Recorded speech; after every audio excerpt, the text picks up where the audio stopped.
Selamat pagi anak-anak, kita berjumpa kembali dengan kalian semua. Puji nama Tuhan, Bu Utami percaya pasti kalian dalam keadaan baik, sehat dalam perlindungan Tuhan.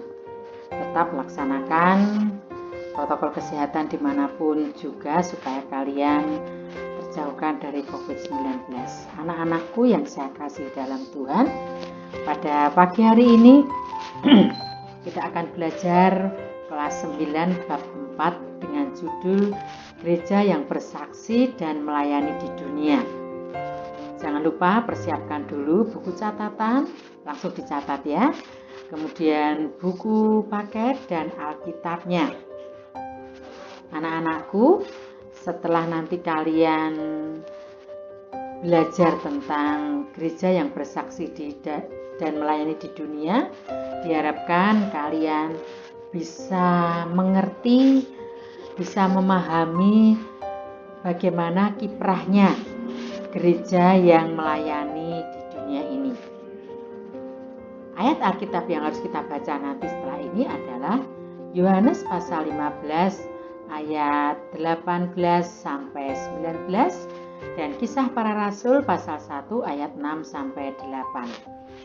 Sedangkan Kisah Para Rasul 1 ayat 8 akan saya bacakan. Demikian firman Tuhan. Tetapi kamu akan menerima kuasa kalau Roh Kudus turun ke atas kamu.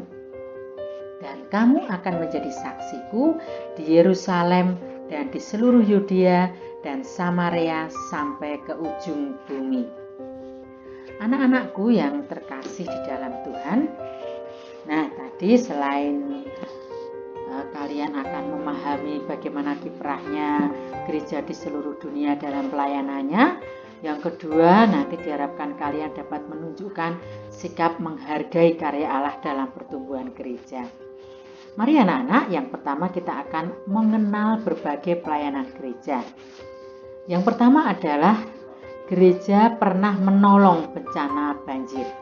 Ketika di Jakarta terjadi banjir besar tahun 2014, GPIB Koinonia dipakai sebagai tempat untuk menampung korban banjir, memenuhi gereja baik lantai 2 maupun lantai 3, dan mereka ditampung dan tidur di sana dengan kondisi seadanya, tentunya dengan kondisi yang layak. Dan gereja pun memberikan pelayanan kepada mereka dengan sepenuh hati. Lalu yang kedua, gereja pernah membantu korban tsunami Aceh tanggal 26 Desember tahun 2004, di mana GKI mewujudkan kasih bagi siapapun yang menderita.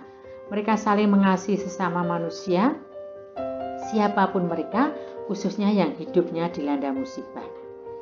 Yang ketiga, para relawan gereja yang berperan aktif dalam membantu orang-orang yang terkena musibah tsunami di Kepulauan Mentawai, Sumatera Barat, Oktober 2010. Kemudian DGD atau Dewan Gereja Sedunia menyerukan agar gereja-gereja diperlengkapi untuk menolong kaum perempuan yang rentan terserang HIV.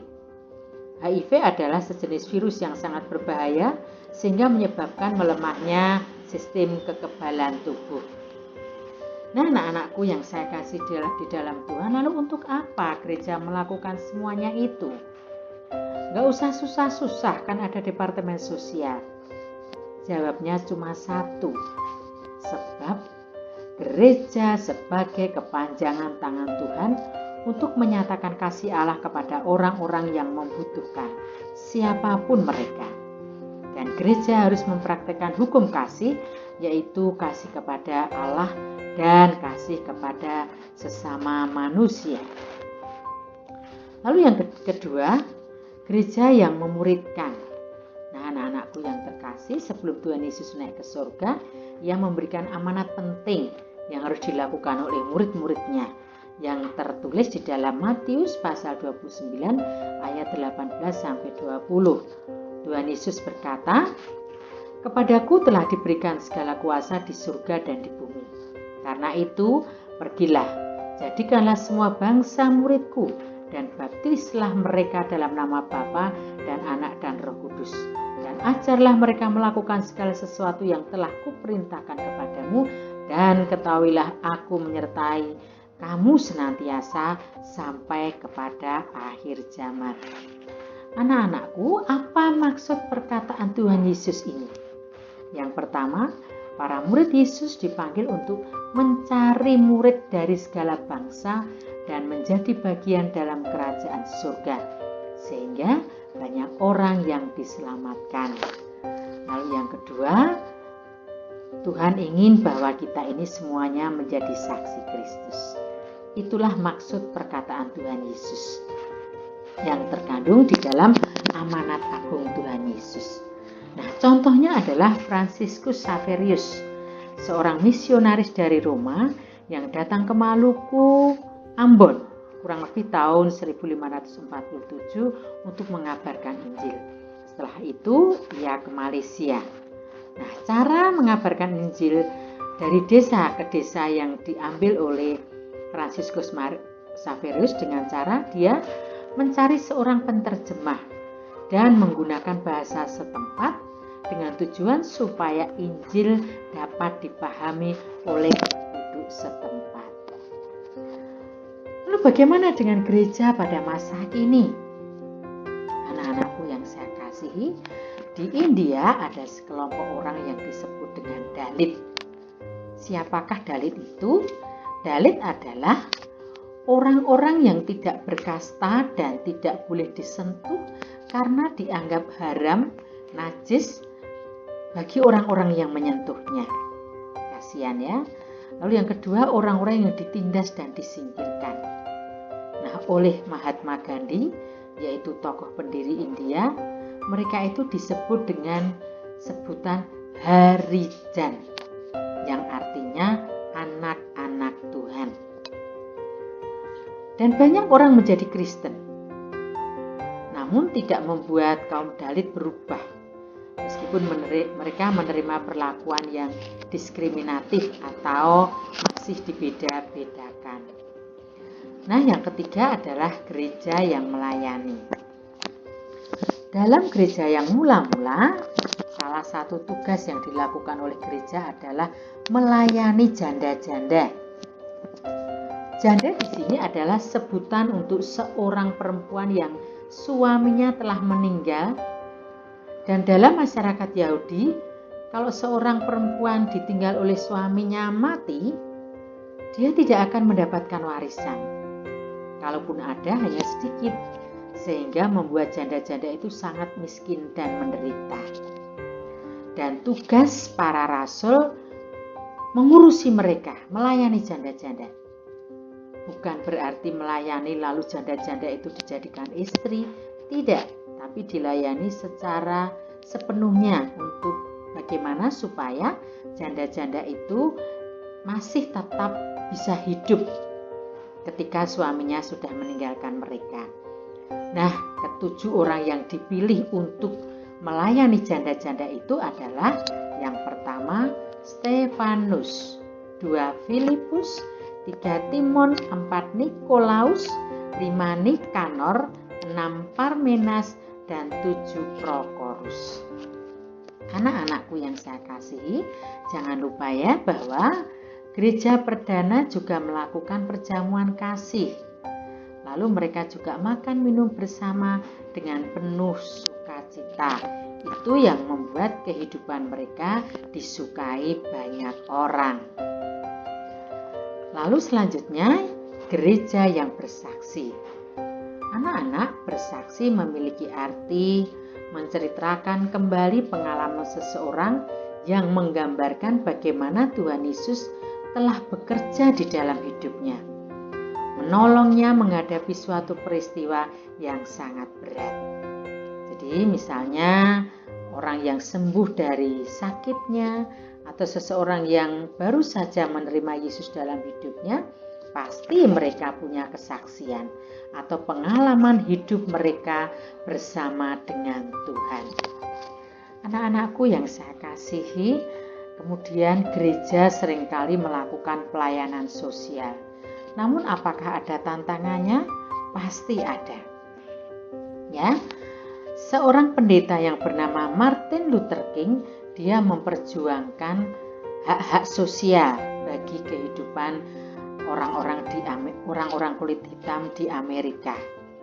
Ia memperjuangkan hak asasi orang kulit hitam dan kulit putih. Ya, Martin Luther King ingin bahwa antara kulit hitam dan kulit putih tidak ada pembedaan. Nah, tentunya tantangannya adalah banyak orang yang tidak suka, bahkan ia diancam untuk akan dibunuh, dan betul-betul ia mati karena dibunuh. Nah, anak-anakku, mari kita lihat apa sih tugas gereja di dalam dunia ini. Yang pertama adalah pelayanan atau diakonia. Yang kedua, persekutuan atau koinonia. Yang ketiga, marturia atau kesaksian. Lalu yang keempat, didaskalia atau pengajaran. Jadi tugas gereja di dunia adalah diakonia, koinonia, marturia, dan didaskalia. Anak-anakku, bersaksi tentang Tuhan Yesus itu tidak cukup hanya dengan berkata-kata, namun harus diwujudkan lewat tindakan dan perbuatan, antara lain dengan menolong sesama agar mereka pun merasakan arti kemerdekaan yang dikerjakan oleh Tuhan Yesus. Kemerdekaan itu harus dipahami bukan saja dimerdekakan dari tidak berbuat dosa, namun kebebasan dari belenggu-belenggu yang menyebabkan orang-orang menjadi lemah, bodoh, dan bahkan tidak berdaya. Anak-anak, sampailah kita kepada evaluasi. Nah, anak-anakku yang saya kasih di dalam Tuhan, tolong ya, ketika kalian membuka pelajaran ini, semuanya dicatat supaya kalian tidak lupa. Supaya ketika nanti mengerjakan evaluasi, kalian hanya membuka catatan saja. Evaluasi yang pertama, kemukakan beberapa contoh pelayanan sosial yang telah dilakukan oleh gerejamu. 2. Jelaskan bagaimana kehidupan seorang murid Yesus yang diwujudkan dalam bentuk pelayanan dan kepeduliannya kepada orang lain tanpa membeda-bedakan. Lalu 3, maaf ya ini nomornya naik. 3, tunjukkan tindakan gereja yang kurang bijaksana dan berpotensi membangkitkan kontroversi dalam masyarakat. 4, susunlah sebuah program pelayanan bagi masyarakat oleh orang muda atau remaja di gerejamu dengan tujuan untuk memberdayakan mereka. Nah, anak-anakku, ini adalah penilaian pengetahuan dan sikap. Jadi tolong kalian betul-betul dirasakan apa maksud soal-soal yang sudah Ibu tulis di dalam evaluasi ini. Terima kasih anak-anak, semoga kalian tetap semangat, tetap selalu belajar, dan kiranya Tuhan Yesus selalu memberkati kita semuanya. Oke, selamat pagi, sampai jumpa kembali. Amin.